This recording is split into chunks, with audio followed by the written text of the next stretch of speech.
हिंदू हित की बात को एक मंच के माध्यम से रखने के लिए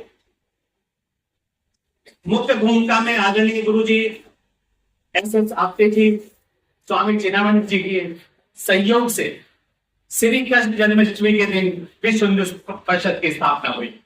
आज उसके 60 वर्ष पूर्ण हो चुके। विश्व हिंदू परिषद का मुख्य उद्देश्य हिंदू समाज की एकता को बनाए रखना, समरसता के उद्देश्य को जन जन तक पहुंचाना, हिंदू धर्म में परिवर्तन परावर्तन कर घर वापसी करना, लव जिहाद और मातृशक्ति के माध्यम से समाज को जागृत करना, गलत कुरीतियों से बचा के रखना, शिक्षा के क्षेत्र में समय समय पर सामाजिक हित में धार्मिक कार्य में पूर्ण रूप से विश्व हिंदू परिषद का कार्य रहता है। विभिन्न साधु संतों और समाज के विभिन्न अनुयायियों द्वारा जो प्रमुख काम विश्व हिंदू परिषद का रहा, 500 वर्षों से अथक प्रयास से आज विश्व हिंदू परिषद के माध्यम से हम श्री राम प्रभु जी का भव्य मंदिर का स्थापना कर पाए। ये सबसे एक हमारा 500 वर्ष से अद्भुत प्रयास रहा।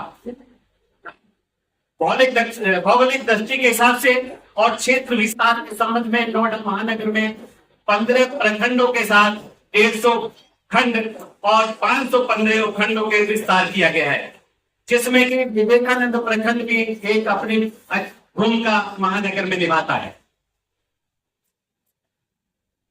क्षेत्र विस्तार के हिसाब से विवेकानंद प्रखंड sector 8, sector 9, sector 10, sector 11, sector 12, धवनगिरी, चुनपुरा तक इसका विस्तार है।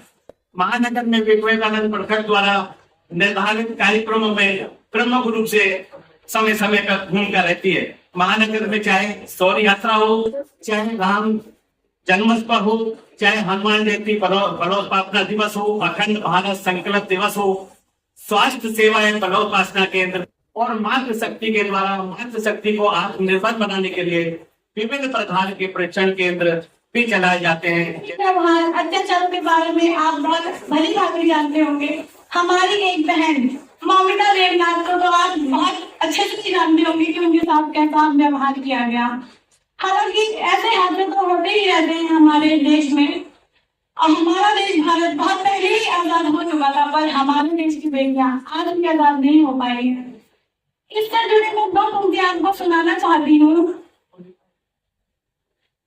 बोए जाते हैं उग जाती है बेटियां, खाद पानी बेटों को पर लहराती है बेटियां, स्कूल जाते हैं बेटे पर पढ़ जाती है बेटियां, मेहनत करती है बेटे पर अव्वल आती है बेटियां, रुलाते हैं जब खूब बेटे तब हंसाती है बेटियां, नाम करे ना करे बेटे पर नाम कमाती है बेटियां, जब दर्द देते हैं बेटे तब मरहम लगाती है बेटियां, आशा करते हैं बेटों से पर पूर्ण कर जाती है बेटियां। संभालो खुद ही अपना जीत बचा लो, छोड़ो मेहंदी खरक संभालो, खुद ही अपना जीत बचा लो, द्यूत बिछाए बैठे शगुनी मस्तक सब बिक जाएंगे, द्यूत बिछाए बैठे शगुनी मस्तक सब बिक जाएंगे, सुनो द्रौपदी शस्त्र उठा लो अब गोविंद ना आएंगे, सुनो द्रौपदी शस्त्र उठा लो अब गोविंद ना आएंगे।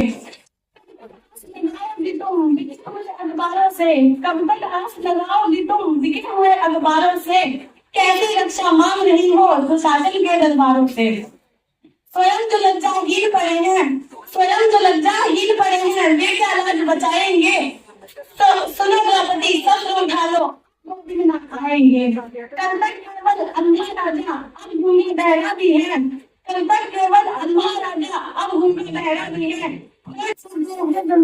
कामों पर अब पहरा भी है, तुम ही कहो ये अश्रु तुम्हारे किसको क्या समझाएंगे, तुम ही कहो ये अश्रु तुम्हारे किसको क्या समझाएंगे, सुनो द्रौपदी शस्त्र उठा लो अब गोविंद ना आएंगे। सभी सम्मानित पदाधिकारियों, भाई बहनों, मातृशक्ति बहनें एवं हमारी प्यारी छोटी छोटी भविष्य की दुर्गा बेटियां, सभी को मेरा नमस्कार है। जिस प्रकार का आज का माहौल हमारे भारत देश में बना हुआ है, इस चीज से कोई भी व्यक्ति वंचित नहीं है।